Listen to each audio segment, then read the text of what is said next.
Oh boy. So I believe Emily is next. Gotta follow that. Now for a total shift in tone. Total shift in tone. Let's bring it down.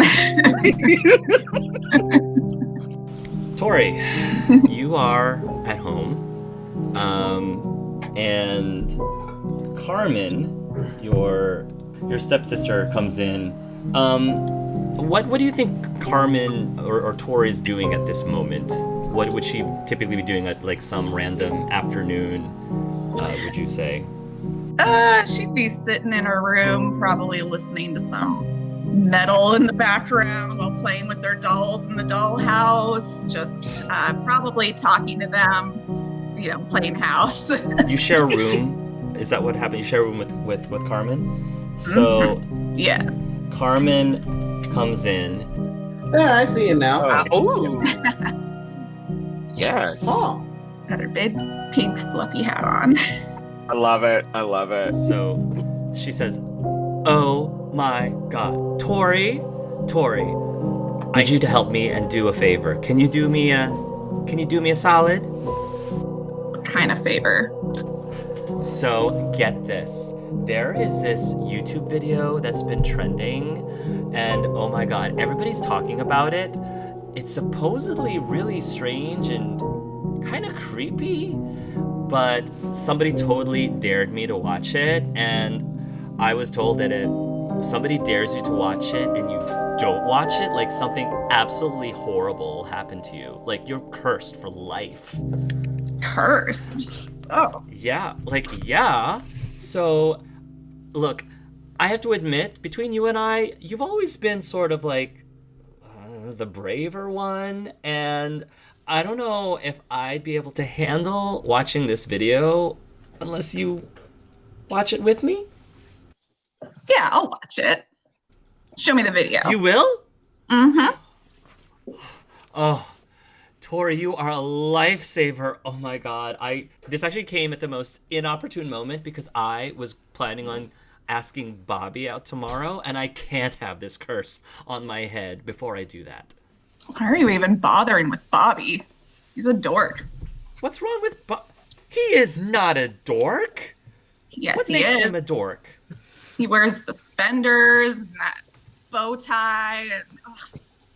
And, Hey, it's coming back, okay? Like, all right, so he might not be as trendy as some of the other guys, but I mean, Tori, did you ever like any of the boys that I asked out? No. Sometimes I feel like you just pick certain things about them and you just kind of obsess over that one little thing just to talk me out of asking them. No one's good enough for you. Honestly. Well, that's not gonna help 10 years down the line when I want to have, a husband with a lot of money, and taking care of me, and I'm gonna be, probably having kids. You don't want kids, do you? No. I'm fine with my dolls. Oh, your dolls, she says, and your Carmen's so she does find your dolls creepy, but she tries to be really polite about it because she knows you like them. So I wouldn't say that she's like goes out of her way to interact with them, but she at least is respectful about your hobby. So she kind of looks at your dolls and she says, "Do you have any new ones?" I made one of P.O. Wow, she says, "That's a spitting image of P.O. He's really skinny." Yeah, he's been on a diet. So, how are things going between the two of you since the incident? How are you talking? Not talking? No, I just mostly stare at him until he gets creeped out and walks away. What exactly did he do to you again that, made you so angry? He said my dolls looked stupid. Oh. Well, Which shame is on just him then. It's a lie. It's a lie. They look amazing. She's taking a look at the dolls again, and all of your dolls are pretty much like popsicle sticks. Is that what they actually look like? They are like little popsicle sticks. Yeah. They have character. They remind me of Toy Story 4? That's that fork thing in Toy Story 4. They kind of remind me of that. She's a little insulted by that. I think they look a little bit better than the sport guy, but I wasn't saying that one looked better than the other. I was just saying it reminded me of it. I like that movie. No matter what anybody says, I like that movie. yeah, it's a solid movie. I prefer something a little scarier. Okay, so let's this video that I was dared to watch. So all right, let me see if I can pull up the link here. And she goes over to her laptop computer, and of course it's like pink and it's got like all these stickers on it. She opens it up and she goes to this YouTube channel, and it's basically like a creepypasta YouTube channel kind of thing. And so she says, so the rules are, if you don't want to be cursed, they're not allowed to tell you anything about what's on the video. You're supposed to look at it blind, and as long as you watch it blind and react to it, you will not be cursed. But I think they also said, just to be sure, you need to dare somebody else to watch the video next. I think. But one thing at a time, okay? Maybe you can dare Pio to watch the video next. But I want him to be cursed, so... I'm doing you a favor, sis. Think of this as a favor to you just as it is to me. I'm sold. I'll do it. Warning. The following scene contains verbal descriptions of graphic torture. If such material is triggering for you, or if you are easily disturbed by such content, you are advised to use the timestamps in the description below to skip past the sensitive material. So she clicks on the video, and the video is called Death by Honey. Okay. So she clicks on the video, and it's very grainy. It's in black and white. So I'm gonna be real here. Think it's the video from The Ring. Mm-hmm. So it's like, you know how The Ring, that creepy video from The Ring, it's that kind of like video. Okay. So the first thing that you see is a swamp. It doesn't look like a beautiful looking swamp. There isn't like lily pads and flowers on it. It's kind of murky. You actually see like some mosquitoes flying around, other little pests in there. And the camera sort of pans over to the edge of the swamp, and there's this big gnarled tree by the edge of the swamp. And you see a person tied to the tree, like their hands tied by the wrists, hanging on this tree, tied to the overhanging branch. And it's a skinny person, completely nude, and you're not able to see like the face of this person. They sort of have their side or their back to you, but you believe it's a female. You're not really sure how old. It could be a teenage girl, it could be a young, probably someone between the ages of 16 to mid-20s, like maybe along that range, possibly maybe late 20s. There's a person next to this body, or this woman, and this person is in a black hood, similar to a black hood that an executioner would wear. And the executioner pulls out a rusty looking blade, and he starts to proceed to make several shallow cuts into the skin of this naked body with this blade. There's no sound coming from the video, but you can see the body jerk and react as they're making these shallow cuts into the skin.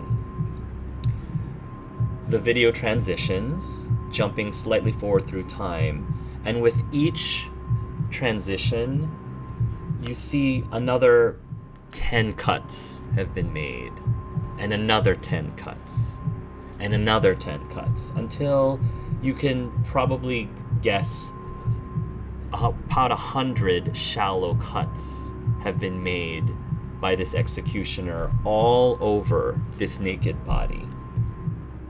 Then, the executioner takes a brush and starts slathering this viscous-looking substance into each of the 100 cut marks.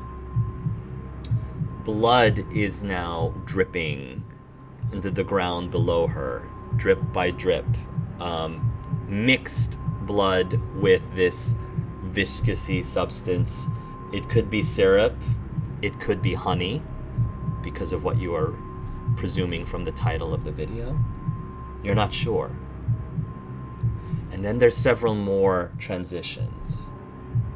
And as time seems to pass by, a swarm of insects seems to be attracted to this honey that's deep in the cuts of this body. And they start landing on the body. Boat flies, blood flies, mosquitoes, all landing on the body to feed in the honey in the cuts. The body writhes and twists, horrified at this invasion. The creatures crawl into every single crevice and orifice, and the body desperately tries to free itself, but can't. Another transitional jump. Now, half of the body is covered with hundreds of creepy, crawly insects. Joining the flies and mosquitoes are ants, roaches, and centipedes. And although you can't hear audibly any sound in your ears, in your head, just by watching the video, you can hear the screams of the body as a millipede crawls up their nose. Their entire face is covered with all of these creepy crawlies, maggot-looking things. Time continues to pass by. It looks like it's been a couple days later. The body is far less recognizable, despite the fact that there are fewer insects on the body. But suddenly, you see little things bursting from the cuts that housed the honey. Little maggots start crawling, hatching from the skin as you realize that the insects had laid their eggs deep within the cuts themselves. Time transitions again, and you see the executioner for the first time in a while, forcing food and water down the throat of the hanging body. Not an excessive amount of food, but just enough to keep the person barely alive as their torture continues. Time transitions again. And it looks like it may have been a week since the original scene. A week strung up by the swamp in the searing sun, watching this body turning into a literal living insect colony. More transitions as you see strange unnatural growths as the body gains diseases, infections, fever, diarrhea, gangrene. The list goes on and on. and another time jump. Possibly 10 days from the original scene. Pus is oozing freely from the body. Finally, the body dies of exhaustion. But the insects continue to feed.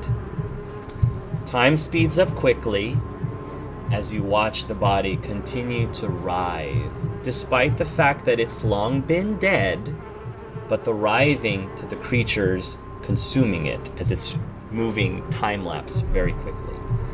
You watch it rot away and deteriorate until finally all that remains is a fleshy skeleton.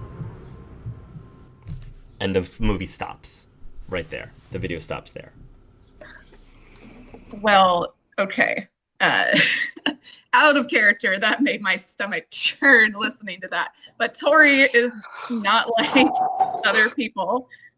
So she's watching this video in awe the entire time. She is sucked into this video, and she's not even paying attention to what her sister's doing or how her sister's reacting. She is looking at this like, how did they do all the special effects? That was so cool. What filters did they use? All of that. So she's entranced by it. Carmen's is like pale and white, and the entire time while you're watching this, like she was just like squeezing your hand more and more, and the reactions, like I think at some point she like lurches and doesn't quite throw up, but like you can tell she's holding it in because she knows that she can't just run to the bathroom because she's afraid that if she misses anything that the curse will get her. So as soon as it stops, like she just runs over to the bathroom, and you can just hear her like puke into the toilet. And then she comes out and she says, "What the F was that? Why in God's name would anyone dare anyone to watch that?" I thought it was the best YouTube video I have ever seen in my entire life. Were we watching different videos? Tori, that was sick. What do you mean that was the best video? You're not going to watch it again, are you? I might like and subscribe to this channel. Who made this video? Where did this come from? I don't know. The person apparently never comments on their videos. It just, I don't know. Nobody seems to know like who this YouTube creator is. Well, who showed you the video then? My friend Tracy, my brunette friend Tracy, she said it was something that somebody else dared her to watch, and so now she has to pass it on to somebody. So she thought, since I hadn't seen it, she might as well pass it on to me. I bet Tracy was just trying to psych you out before the big dance. You think so? Mm-hmm. Oh. So are you gonna talk to Pio? Are you gonna dare him to watch this video next, since you love it so much? Yeah, I bet you he won't watch it. In that moment, you hear a phone vibrating, and your sister realizes it's her phone. She picks it up. Hello? Hello? Who's this? Carmen. She stops and then she hangs it up. Who was that? I don't know. I thought that somebody called me by mistake because nobody was saying anything for the longest time, but then somebody, I don't recognize the voice, somebody asked me, what's my favorite scary creature?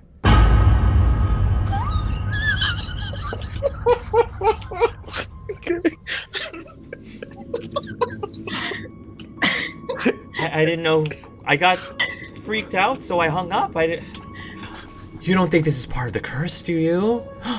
You don't think I messed something up? Did I break the rules? You should call him back. She picks up the phone. It's an unlisted number. I guess we'll have to watch the video over again. Again, then her phone starts to vibrate again. Tori, it's an unlisted number again. You answer it. Come You on. watch the video too. You answer it. Don't be a scaredy cat. Get up. Oh my god. But what if it's the same? What do I say? Answer the question. I don't know. His favorite scare. I don't. She picks up the phone. Hello.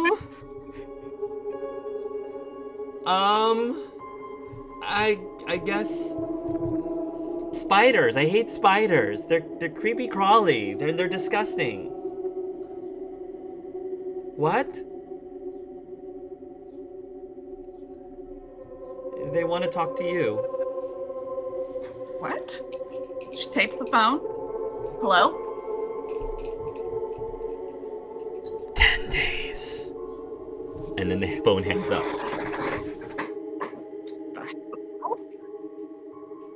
I think someone's pranking us. What did they say? He whispered 10 days, all priest-like. Like in that movie? Mm-hmm. It has to be a prank call. That can't be real. I don't know, Tori. I don't know about that. I mean, how would they have known that we had just watched the movie? Unless you think the place is bugged or something. Ooh, bugs. Ugh, I hate that word. Well, even if it's real, we just have to pass on the curse, like they do in the movie, right? So if we pass on the curse, nothing is gonna happen, like in 10 days, or I don't know what was gonna happen in 10 days if we don't pass it on. Do you want to find out? No. Okay, then let's pass it on. But why do I feel like you like somewhere deep inside you are curious what would happen in 10 days? I mean, yeah. But I don't want you to get hurt, Carmen. Well, I'm definitely going to dare somebody. The question is, I know you want to dare Pio next, but if you're really curious, I know that look on your face, Tori. Tori, please promise me you're gonna dare someone before the 10 days. Don't try to tempt fate. I don't have a good feeling about this. I promise, Carmen, and she puts her hand behind her back and crosses her fingers. Thank you, Tori, and she goes over and gives you a hug. And she'll have your back, of course. I would apologize and say I'm sorry that I showed that video to you, but it sounds like you actually liked it, so I guess there's nothing to apologize about. Yeah. I'm subscribing. Maybe they'll make more videos.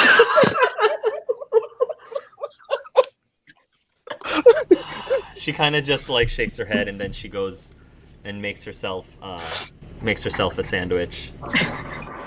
That night, you are asleep in bed, and you have a weird, peculiar dream.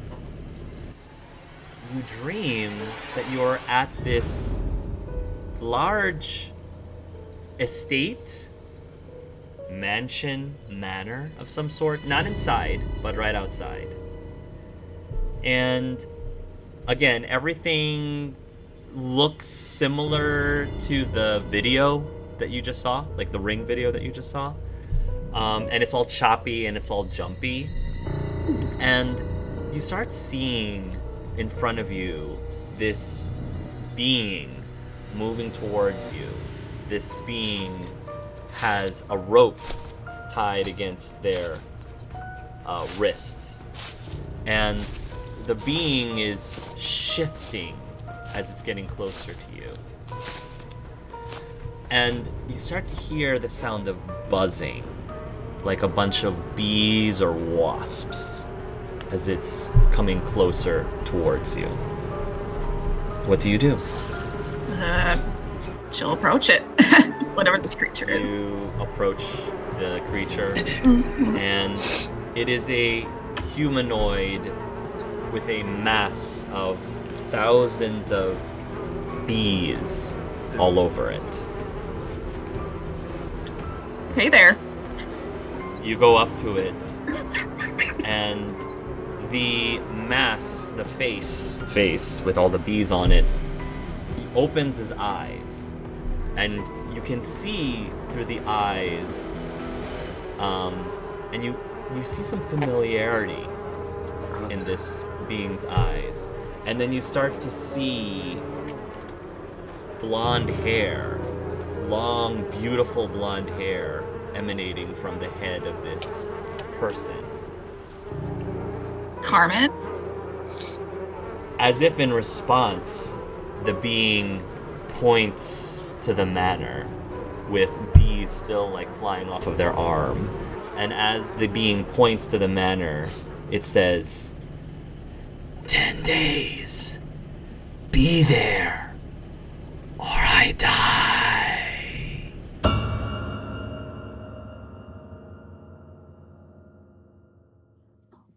And the scene ends there. Fix it, Jesus! Ooh, that's intense. Oh, wow. Yeah. This'll, you can turn your headphones back on. That was intense. Yeah, that I was. still need that adult. Right? Such a lighthearted campaign so far. Both ends of the spectrum. Oh my gosh, it's a roller coaster. It's gonna, the entire campaign's gonna be like this. Yeah. It's gonna be shifting in tones all the time. Holy Which is crap! Not easy to do. That would have fit into part 2 of Harry Potter. Jeez. Come on now. Come on now.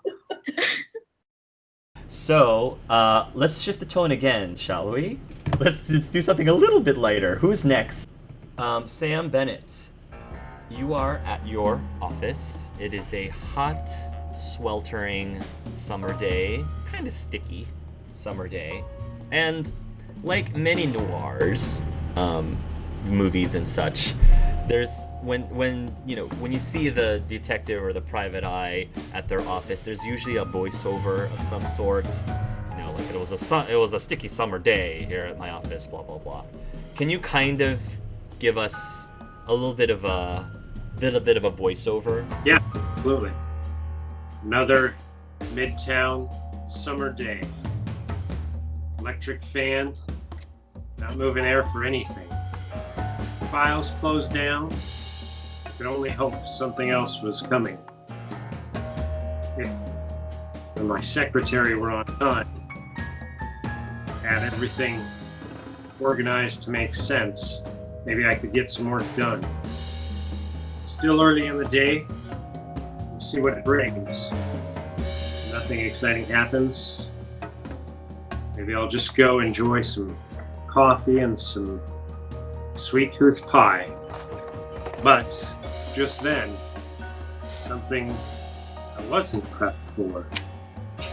Susan Simmons, your secretary, buzzes you. Mr. Bennett? Yeah, There's someone to see you, Mr. Bennett. A Ms. Belinda Screet. send them in. And before Belinda Screet comes in, Joe, do you have something in the form of knowledge local, by any chance, or something about like how would some knowledge roll that would tell you about certain people in the city, citizens in the city or town? Yeah, I have the Streetwise. Streetwise? Yeah, roll me a Streetwise, and if you succeed, tell me by how much you succeed. 9. Okay, got it. 9 versus 15? Alright, awesome. So, Belinda Screet will walk in. She is dressed pretty vampy, I would say, as they termed it with the use back in the 1920s. She's got this long, like, cigarette thing. I don't know what those are called in her hand. And she just, the way that she carries herself with great elegance. And her beauty is just stunning. She doesn't wear that much makeup because she doesn't need to. She's just naturally a knockout. And with the role that you got, Sam, you recognize this woman to actually be the ex-wife of the commissioner's ex-wife, Belinda. And she comes in, and she's very tall, and as she walks towards you, she says, "Private Eye Samuel Bennett?" Sam stands up and just kind of motions kind of towards a chair across the way. Come on in. It's just Sam. Go ahead and have a seat. Very well. Sam it is, then. And she just saunters over. She, gracefully takes a seat. And she says, "Oh, Sam, I need your help. And I heard that you are a private eye who is willing to take any case as long as somebody has need for one." Yeah, discreet too. What seems to be troubling you? It's not for me. It's a friend of mine. Oh, Mr. Bennett, I think he's in trouble. And as she does that, she's sort of like, she's a very touchy-feely kind of person, so she just kind of brushes her hand like up against your arm a little bit. And I'm gonna say you're kind of aware. Like, this is a woman who's like used to, she's used to using her assets to, like, especially around men, to sort of charm her way through things. So take that as you will, as she does that. So, leaning back a little bit, but not shying completely away, because you don't want to shut everything down. I'm just gonna pull out his notepad off his desk and pencil. So, give me all the details. Let me know who's in trouble. What's going on? His name is Jacques E. Skinner. We are friends. Let's make that very clear when you're writing that down in your notepad. We are just friends. He's been acting very strange lately. I would say very jumpy, like something's about to jump out and grab him at any moment. I asked him about it several times, but he denied anything was wrong. But between you and me, Mr. Bennett, I can tell when a man lies to me. So, I did a little bit of digging, you see? And she gets in really close to you as she says this, and her eyes are like glued to yours. I found a note among his things as I was rummaging through. I only had a moment, so I didn't get a chance to read it fully before he entered into the room. But what I was able to catch from the note is it looked like he was being blackmailed. By whom or for what reason, I wasn't able to catch in the limited time that I had. Oh, Mr. Bennett, what if someone's trying to bump him off? Has he gone any trips or visited any new places recently? Trips, places? No, not that I know of. He's very dedicated to his job, so I don't think it has allowed him to do much traveling lately. How about any strangers coming into your or his jobs or business or personal life? Anything that you can think of to draw attention? Me personally, strangers? No. As for him, I suppose you would probably have to ask him yourself for that. As I said, he was being very dodgy about some of my questioning, so I'm afraid I wouldn't be a reliable source. All right. When did you see him start having this kind of... She nervously, starts lighting her cigarette, and she then asks, "Do you mind?" No, here, and I'll fetch one of the lighters off the desk and light it up for her. She very nervously, allows you to light it, and she takes a puff. and she blows out some of the smoke, not towards your direction, obviously. She is a lady, after all. So she blows it away from your direction, and she says, I'd say probably within the last week, about a week ago, is when it started happening. All right. I've never seen him so troubled. He's normally a very... nothing normally seems to bother him, especially given, all of the craziness that's been happening around the city as of late with all the mobs and all. Well, I definitely think some digging in and seeing if anything can go in the background could help. Tell me, do you have this note you found? No, I didn't take it with me because I was afraid that if I kept it, he would accuse me of taking something from me, and I thought it'd be too early for him to have such suspicions. So, again, if you go speak to him, maybe you might be able to coerce him to show you the note, if you're as good as they say that you are, Mr. Bennett. Well, let me tell you, Miss Linda. I think you're going to find that we'll get to the bottom of it, see what's going on, and get you comforted right away. Go ahead, see Suzanne. She'll get you set up with the fees, and I'll go ahead and head over to Skimmer's place and see what I can find out. Thank you so much, Mr. Bennett, for taking this case. And she'll start to stand up, and she'll walk towards you as if to shake your hand, and she'll give you a bit of a feminine shake, and she makes sure that as she's shaking your hand, she walks up maybe uncomfortably closer to you a bit, and she's a relatively tall woman, so I'm not sure. How tall are you, would you say? I'm 5'9". 5'9". Okay, so she might be actually slightly taller than you. Maybe the heels help a lot too. And then she kind of, looks you right in the eye, very close, and with a sort of a hushed breath, she says, Mr. Bennett, for a moment there, I was actually considering bringing my case up to Detective Haskell. But something about you led me to think that your services would be a lot more appropriate for the situation. Mr. Bennett, if there's anything that I can do to help you with the case, just snap your fingers. You do know how to snap your fingers, right?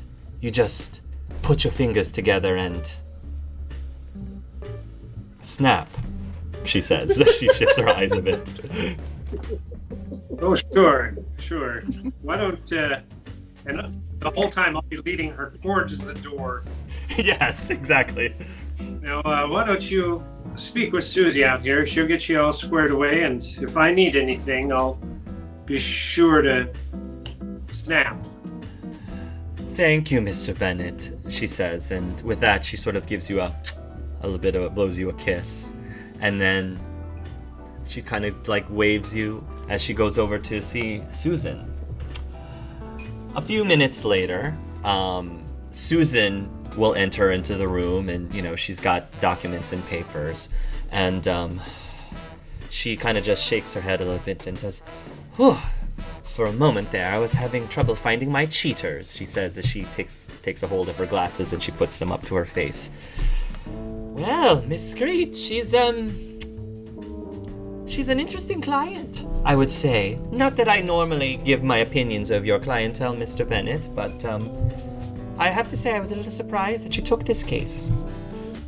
Well, we could definitely use a case, bring in a little bit of dough, and I figured if I didn't take it, she'd cling on like a fly. Sometimes it's better to accept something and get some moving so you can get them moved down the road. But it seems to be worth investigating and just seeing what's going on anyway. As long as you're not working yourself too hard, Mr. Bennett. Oh, yeah. Plenty of time. You just make sure that keep everything filed, keep all the expenses in the right file, keep it under her last name. That way it's going to be easy for the billing. But I think I'm going to head out and see this skimmer and see what he's all about. That sounds good. Well, good luck to you, Mr. Bennett, Susan says. All right, I want to go out and see if I can. I guess first I want to go through the phone book and see if I can find out, address, phone number, anything I can on Skimmer. Yeah, sure. Go right ahead. Roll. Would that be investigate? I guess. Yeah. I think, or whatever your equivalent is. Let's do. No penalties. This is pretty much run of the mill for you. So. Yeah, phone book. What's that? Says like half the audience. Yeah, I know. Wealth of information. Yes. So 12 versus 50. Great. Okay. Yeah, you are going to be able to find Jacques E. Skinner in the phone book, and you see that the entry under his name is taxidermy. He's a taxidermist. All right. I'm going to say that you'll find an address to both his shop and residence. They're kind of one and the same. So both his shop and his residence are the same thing, just to make it simple and easier. So yeah, that'll give you a lead. Perfect. All right, I definitely want to head that way, but not like get right up to it. I want to be, down the street a little bit and watch for a little while. Sure. Comings and all right. We will get to that in the next scene. So we'll end the scene here. Cool. Awesome.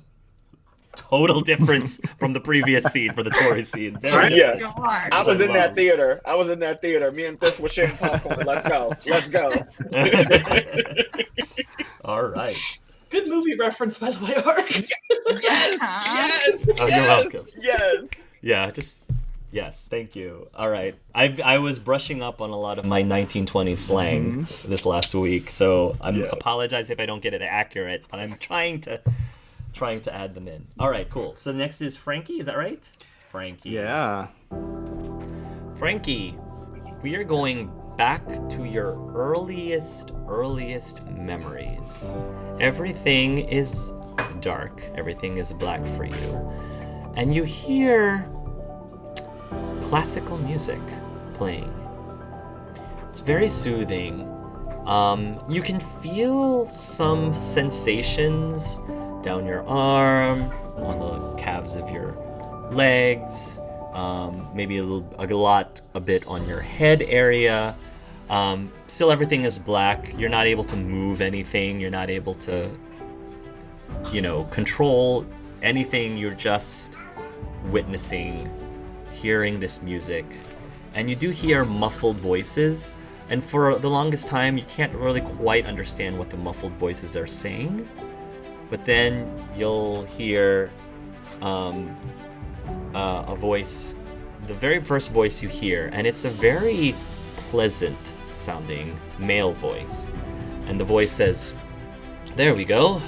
That should do the trick." You'll hear another male voice say, "What did you just do?" "Well, I just uploaded the language software. So, Victor," you'll hear a female voice, "you really have outdone yourself. I never would have thought that you would pull such a thing off. Even for you, don't get me wrong. You're brilliant, but this is just next level." "Yeah, man," you hear the other guy says.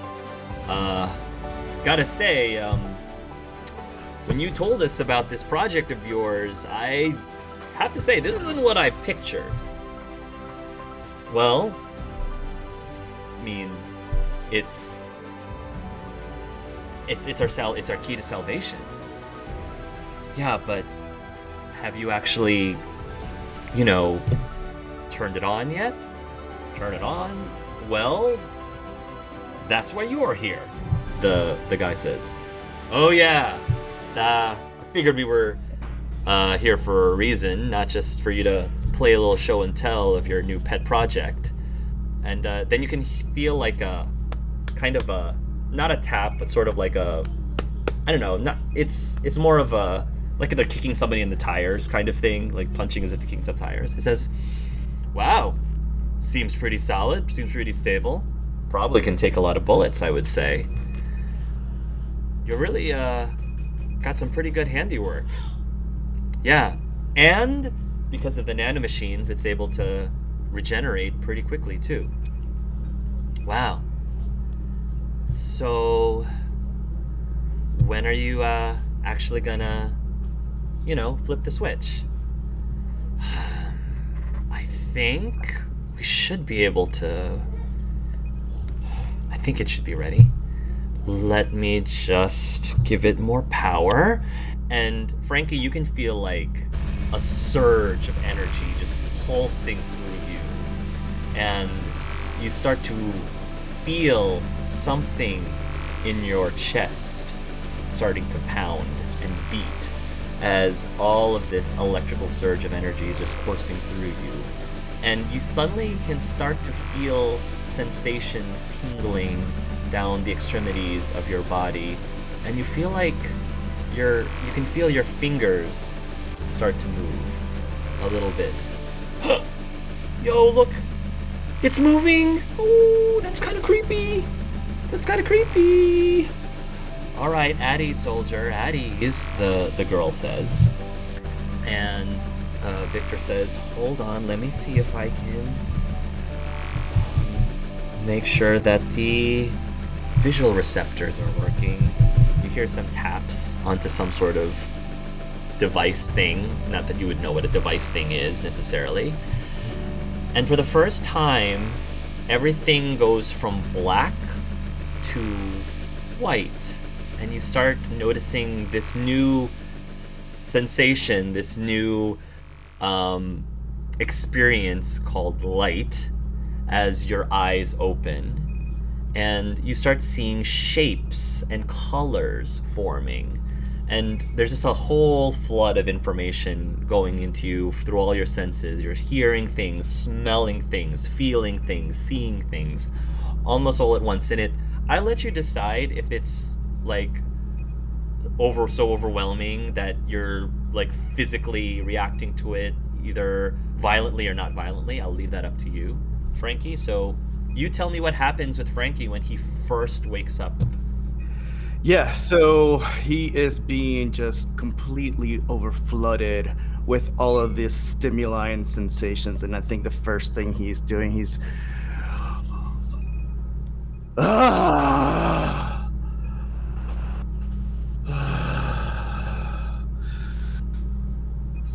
So when Frankie wakes up, he is bound. So he's like strapped to a not a bed, but you know what I'm talking about, like Frankenstein style. You're strapped to something.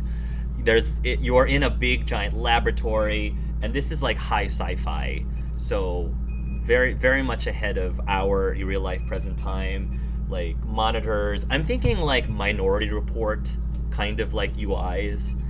So not your typical computers of nowadays, more like Minority style computers. And, you can see beings before you, and the three beings look like this. So there's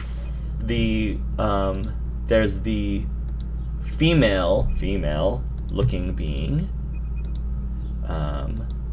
There. We have another one of the male looking beings there. And then last but not least is one more male being there. Okay? Go ahead, Frankie, what happens?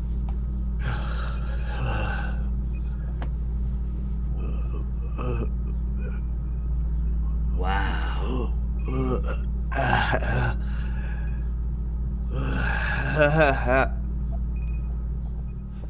Oh, what? and he just cannot get any words out. He wants to speak and he wants to communicate and he just wants to express everything he's feeling. And at the same time, he's like fixated on Victor. He's just looking dead at him like...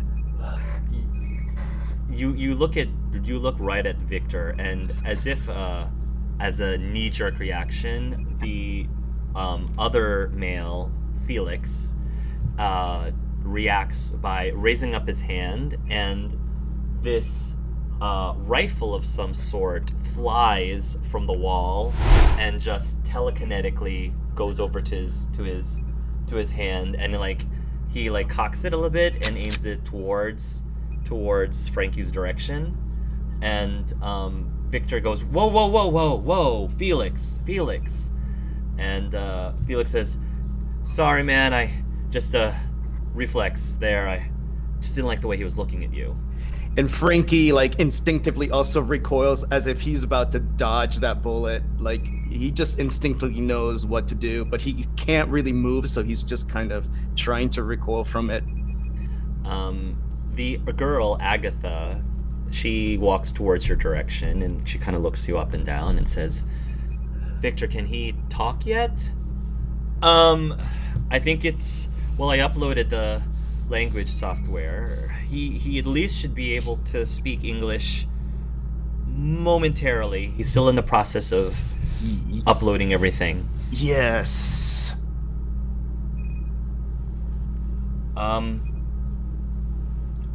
Hello? Victor says as he walks up towards you. Hello.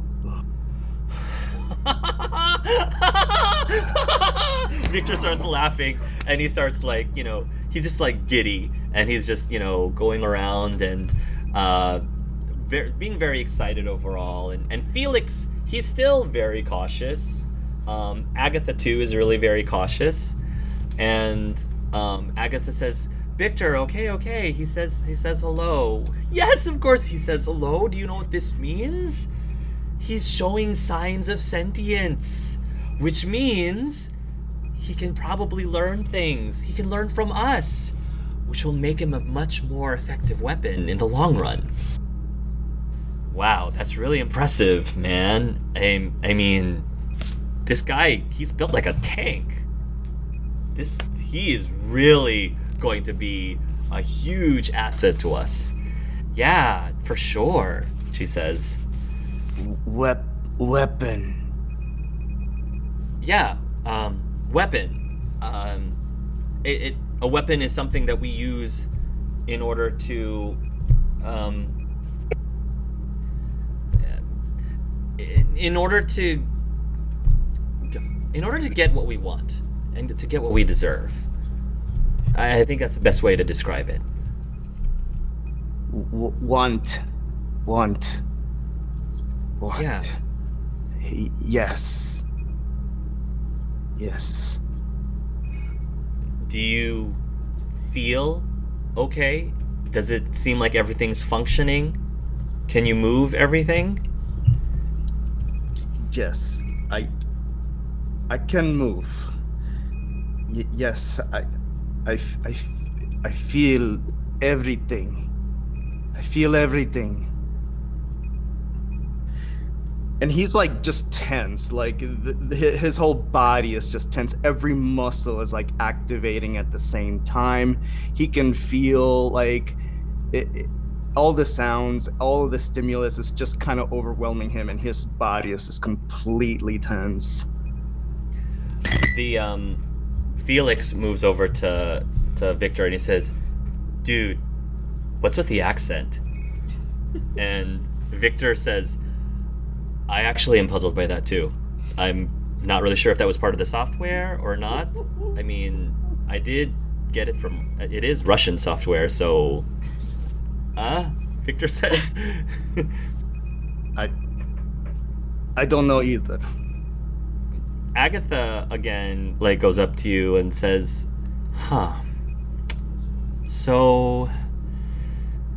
Victor, you're not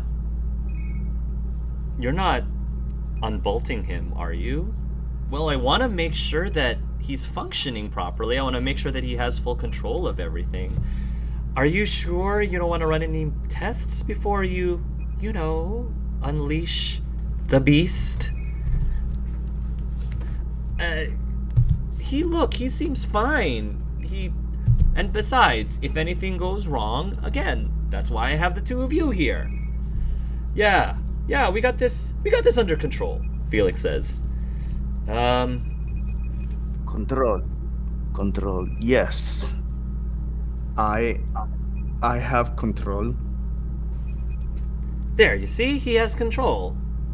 And, I didn't program to lie. Machines can't lie, so it must be true, right? No lies.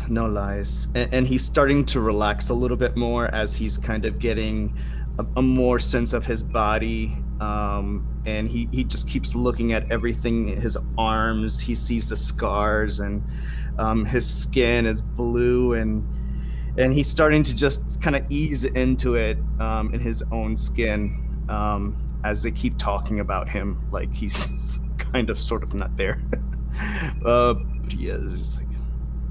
And he understands everything that they're saying. It's not quite coming out how he wants it to.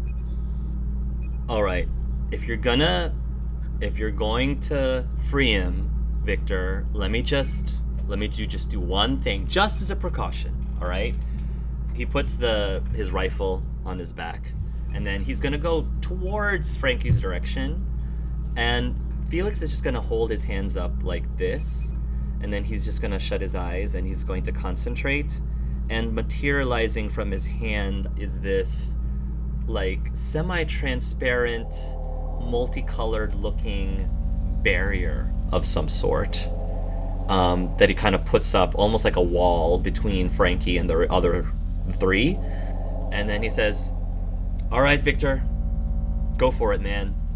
And so Victor goes over to the terminal of the computer, starts moving some things around, and then he starts pushing some things in midair in the UI, and the metal clasps, I guess, that was binding your limbs to the metal table thing, frees you, and you are free to walk. Yeah, Frankie initially just kind of like flexes his arms at the release of everything, and he just, as a reaction, wants to just jump out, but is mesmerized also by the shimmering wall that's created in front of him, and he very curiously like reaches out and like tries to touch it and poke at it, and is just curious by it. And then he kind of slowly gets up, and of course, as soon as he gets up, he's just towering over the others, looking down at them, still trying to touch. As you're touching the barrier, Felix is gonna say, "Hey man, I appreciate what you're doing, but buy me a drink first, all right? We're gonna have to teach this guy some etiquette or something, because he's getting all up on my wall up here," he says. When he says that, Victor kind of chuckles and says, "Don't pay him any mind."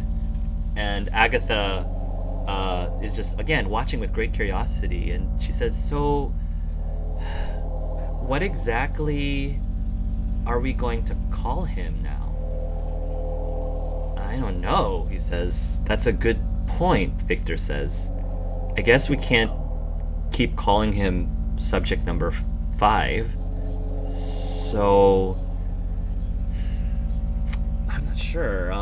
How about, he's looking around, and his eyes glances at a bookcase with a bunch of books in it, and he sees one of his favorite books, and he says, How about Frankie? We'll call him Frankie." Felix is gonna say, "Oh yeah, like Frankenstein, like that monster Frankenstein." And Agatha says, "The doctor's name is Frankenstein. The monster is Frankenstein's monster, not the monster itself." "Okay, whatever," Felix says. you know what I'm saying. Is that where that comes from? Can you think of a better name? Frankie sounds like a fine enough name. What do you think? He says, looking in your direction. I like it. I like it. Yes. And as he's like doing that, he's looking dead at Victor, and he very unapologetically goes to him and starts to like want to touch his face, and just everything is like complete overload, and he just wants to like touch his face with both of his hands. Frankie, yes, I like it. Okay, when you're doing that, so Victor doesn't flinch when you're moving towards him. Felix, however, goes, whoa, okay, all right. Getting a little overexcited there, buddy. Like, we're gonna have to talk to you about personal space and bubbles, okay? Victor is just, like, looking at you right into Frankie's eyes, and he just seems so fascinated by you. There's definitely, like, an awe in his eyes as he's looking at you. And then he says, without looking towards Felix's direction, he says, "Drop the barrier, Felix." What? Drop the barrier, Felix? Are you sure? Yeah, I'm absolutely sure. All right. He lets his hands drop down, and then the barrier fades. And what happens? He will continue to want to touch Victor's face some more, and he just gently caresses his face, just to trying to get a feel for all of his like features, and sort of just ignores Agatha and Felix at the same time, and then he's just looking him down, almost like sizing him up in a way, but not in an aggressive. It's more out of curiosity, and says, "You're Victor, right?" Yes, my name is Victor. I'm the one who created you. Created?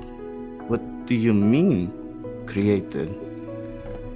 Like, I built you, I made you. You didn't exist before, but I created you so that you could be you. Created. Made. Yes. Frankie, you are the key to our salvation. You are our super soldier, our super weapon. You made me to be a weapon. Yes, that's right. Why? This question seems to surprise Victor a little bit. Because there's some really bad people out there, Frankie, and people that are being oppressed, people that are getting hurt, that are innocent and shouldn't be getting hurt. And we need something like you to help us win against the bad people. Okay.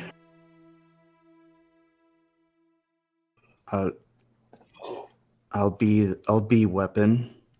I'll be the weapon. Victor looks very like pleased and surprised, and this is amazing. Oh, I can't wait to write all this down into my notes. Oh, Frankie, we've got a lot of work we need to do. We've got a lot of training that needs to be done. Oh, this is great. And Agatha says, "Wow, Victor, he's definitely something."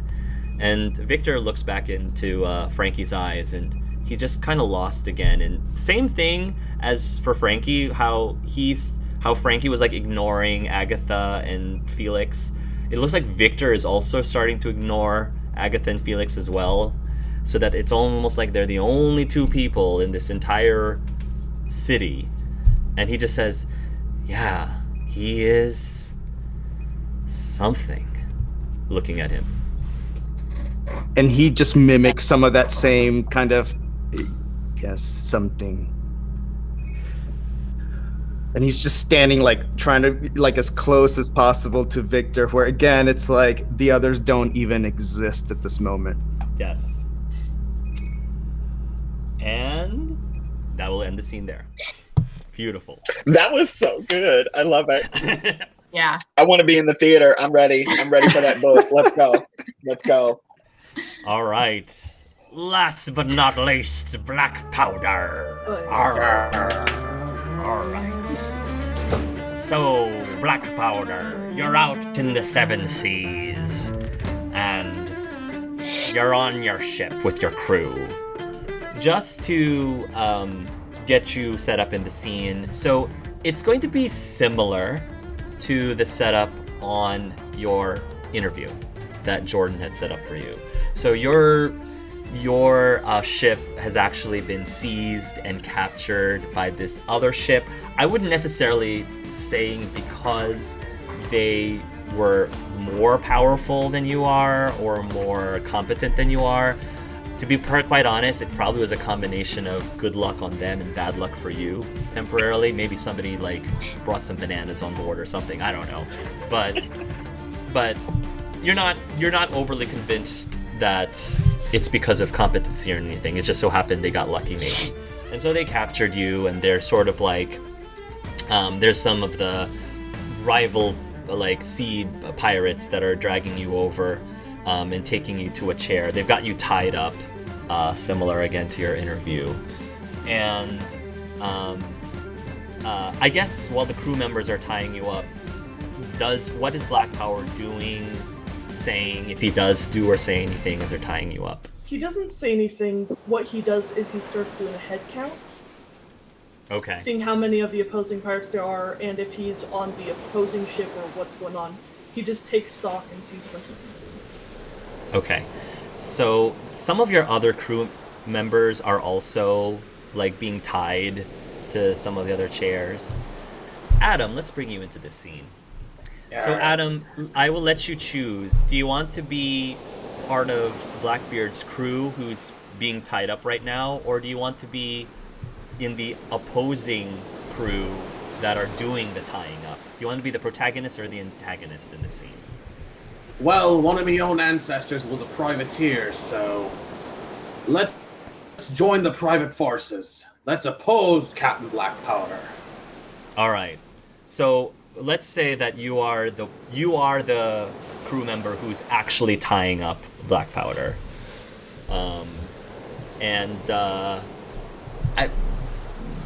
give me a scene between the two of you. Let like one of you try to set something up.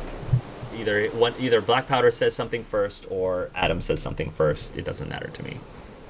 Stop squirming, you old sea dog.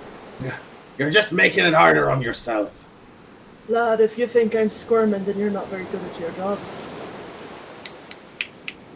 Aye, that bites, it does. It's a pity, too. Clearly you just weren't trained properly. That's enough out of your gob! Big Youths, you're always so abrasive. Gotta shout so loud because you can't stand on your own. Oh.